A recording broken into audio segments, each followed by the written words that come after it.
Hey everybody, Teldo here, and in this video I'm going to cover one of the two core builds that I like to run, and I'm also going to talk about how you can adjust this build against each and every matchup. And the other build that I like to run is a very stealth heavy build, and I'm going to cover that in a future video. But first let's talk about the combo build and what you need for that build. So here's the full build, and this is with Hongmoon level 1, so you have a lot of extra skill points. If you're Hongmoon level 5, you don't really even have to worry about anything because you have so many skill points you can just put stuff everywhere. But anyway, let's talk about what each of those skills do and why you want to take them. So at least 1 point in stealth is something that you want because it allows you to break out of stuns and dazes and knockdowns, etc. It's really good. 2 points really helps if the enemies have grapples, grabs, all that stuff, like a destroyer who just grabs you or a Blademaster who holds you in the air. It allows you to just break free of that. Then super important is webbing, because it's a core part of your combo. I made a whole video about that where I talk more about this, but you need this to just pull off your combo. Same thing with your close shave, it also prolongs your combo for a lot longer, also very essential for that. You always need 4 points in hard step because that makes your right click instant on poisoned and stun targets, which you need for your animation cancelling on your combo as well, otherwise you don't deal any damage. You always need 3 points in your shadow dash because that reduces the cooldown to 6 seconds instead of 9 seconds, also gives you 1 second invulnerability and evades. It's really useful and you should run that all the time. Then also Venom Swarm. 3 points in that. It allows you to make your poison swarm into a slow traveling projectile, which is needed to apply poison onto your opponent mid-combo, which is then used to re-stealth later on with your hook kick, so you always need that as well. Then you pretty much always want smoke screen, at least 2 points. I have 3 points because of the Hongmoon levels. Smoke screen just allows you to regenerate some chi and protects you against ranged projectiles, but 3 points also heals you a little bit, which is just nice. If you have the points for it, just put it in here. 2 points in your sneak attack allows you to jump behind your enemy and daze them, which then allows you to knock them into the air with your tap. I think there's no reason not to run this, especially with the Hongmoon levels, so you should pretty much always get that against enemies with your combo build. Then 1 point in Lotus Fury allows you to, well, without any points in Lotus Fury, this does nothing basically. It's really useless.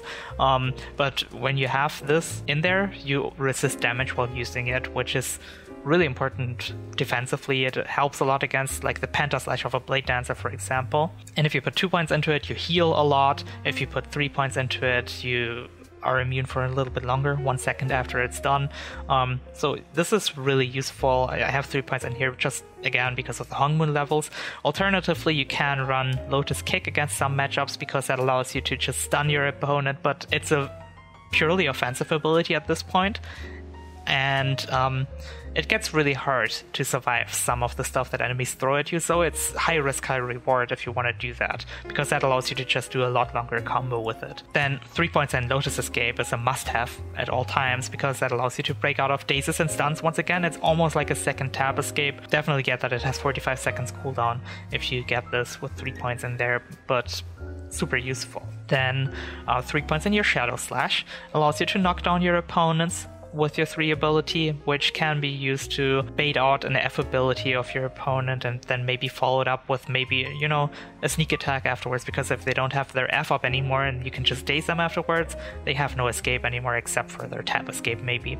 So that's really useful as well. 2 points in Swift Step allows you to just re-stealth and prolong your stealth if you need to really buy some time and play defensively. It's pretty much useful against everyone, so why not get it? It's really good.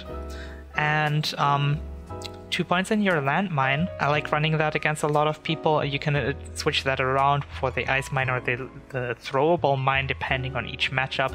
I really like the daze for a lot of matchups though, because once again, if you bait out a roll with your opponent, with your Shadow Slash on your opponent, and then follow it up with this, they have nothing to get out of it anymore, really. Spinal Tap, it allows you to break through defenses, which you need against some matchups and against others you don't. So let's actually move on to the next part of this video where I talk about each and every matchup that I use this build against. So against Against Blademasters and against Kung Fu Masters, you need Spinal Tap, because they have counters that they can spam, and if you can't use your left click to break through it, it's going to be really hard to get a combo off on them. So if you get this, you can just use your left click even if they're blocking, and it's not a big deal. So yeah, you just use this against those two classes, and you're gonna be fine. I also like using the landmine against those guys because I can just daze them for longer with that and just prolong the combo a little bit. But on the other hand, if you're fighting a destroyer, for example, or a blade dancer, they don't have those abilities, right?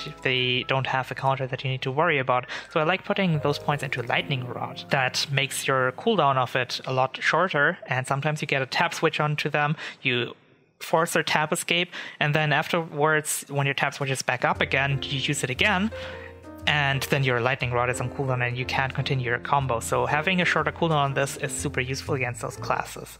Against a destroyer, I really like running set landmine because that allows me to just poke them down over time and kite around all this time. And if you play defensively like that, it's kind of boring, but it's almost a guaranteed win. And otherwise it can be a really tough matchup if you play it like just heads up against them, and if they can just like catch you out in the open once, you can just die within one combo against them. So playing defensively with this can be super useful against destroyers. As I said before, against blade dancers, you don't need the spinal tap, so I run lightning rod against them as well. I don't run the landmine, the throwable against them though. I run the daze one against them. I was thinking of maybe running Ice Mine as well, trying it out, because I haven't really mastered the super long combos with the landmine yet. But if you can pull off the combos with the Daze Mine, this is definitely something that you want.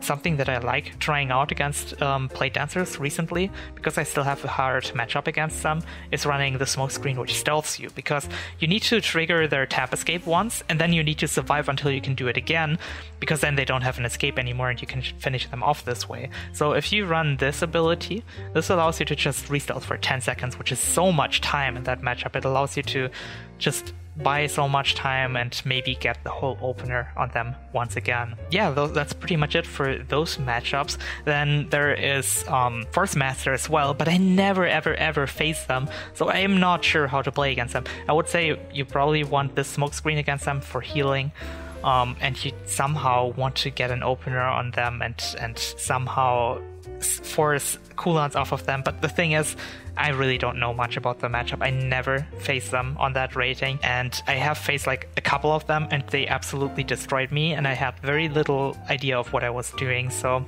excuse me, if a European Force Master who knows what he's doing wants to spar me, I'm very open for that, because I really want to make those experiences so I can help you guys out with that matchup as well after doing my own experiences.